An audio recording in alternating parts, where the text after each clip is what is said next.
રાજકોટ શહેર ભાજપ પ્રમુખને લઈને મોટા સમાચાર સામે આવ્યા। શહેર ભાજપ પ્રમુખ માટેની ઘોંચ હાઈકમાન્ડ સુધી છે।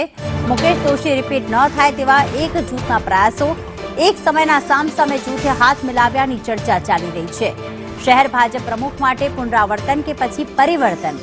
મુકેશ દોશી સામે ભાજપના નેતાઓએ મોરચો માંડ્યો છે। પૂર્વ ધારાસભ્ય, પૂર્વ મેયર, પૂર્વ હોદ્દેદારોએ મોરચો માંડ્યો છે અને વર્તમાન હોદ્દેદારોએ 22 અસંતુષ્ટો સામે પ્રદેશમાં રિપોર્ટ કર્યો। રૂપાણી, રૂપાપરા અને બોઘરા જૂથ વચ્ચે ખેંચતાણ। ફોર્મ ભર્યાના બીજા દિવસે પોતાનો રોષ ઠાલવ્યો હતો। બે જૂથો વચ્ચે લડાઈમાં ત્રીજો ફાવી જાય તેવી શક્યતા છે। સંકલન બેઠકમાં પણ નવા પ્રમુખ માટે માંગ કરવામાં આવી।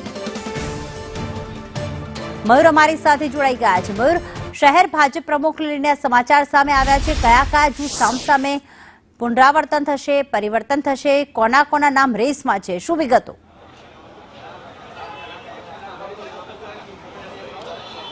પ્રીતિ, કુલ 29 જેટલા લોકો છે એમના નામ શહેર ભાજપ પ્રમુખ તરીકે હાલ લાઇનની અંદર હતા, પરંતુ અત્યારે બે નામો છે તે સ્પષ્ટ રૂપથી સામે આવી રહ્યા છે। વર્તમાન પ્રમુખ મુકેશ દોશી કે જેમનો 3 વર્ષનો કાર્યકાળ છે એ પૂરો થવાનો બાકી છે, એટલે તેમનું નામ રિપીટ થાય તેવી શક્યતાઓ અને ચર્ચાઓ ચાલી રહી છે। એની વચ્ચે 3 જૂથો, રૂપાપરા જૂથ, રૂપાણી જૂથ અને ડોક્ટર બોઘરાનું જૂથ, આ ઉપરાંત અન્ય લોકો છે એ પણ પોતાની તાકાત લગાવી રહ્યા છે, પરંતુ આ બધા વચ્ચે બે નામો છે તે ચર્ચાની અંદર છે। કશ્યપ શુક્લનું નામ ચર્ચાની અંદર છે, કે છેલ્લા ઘણા સમયથી તેઓ હાસ્યની અંદર ધકેલા હતા। તો બીજું સર્વમાન્ય નામ તરીકે, જો કદાચ મુકેશ દોશીને રિપીટ ના કરવામાં આવે તો સર્વમાન્ય નામ તરીકે દેવાંગ માકડ છે, એનું નામ પણ અત્યારે ચર્ચામાં છે।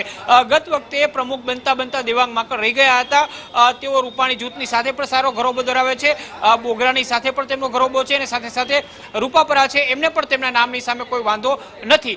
આ તમામ ચર્ચાઓ વચ્ચે આજ રાતે અથવા તો કાલ સવાર સુધીની અંદર પ્રદેશ છે તે બંધ કવરની અંદર શહેર ભાજપના નવા પ્રમુખ તરીકેનું નામ મોકલી શકે છે। આ નામ કદાચ આશ્ચર્ય પ્રમાણે તેવું પણ હોઈ શકે છે, પરંતુ મોટા ભાગે ભાજપના કાર્યકર્તાઓ માની રહ્યા છે કે જો બધું જ સારું રહ્યું તો મુકેશ દોશીને 1.5 વર્ષ માટે રિપીટ કરી દેવાશે। જો એના નામ ઉપર સહમતિ ન બની તો અન્ય કોઈ નવું નામ સામે આવી શકે છે। આભાર મયુર તમામ વિગતો માટે।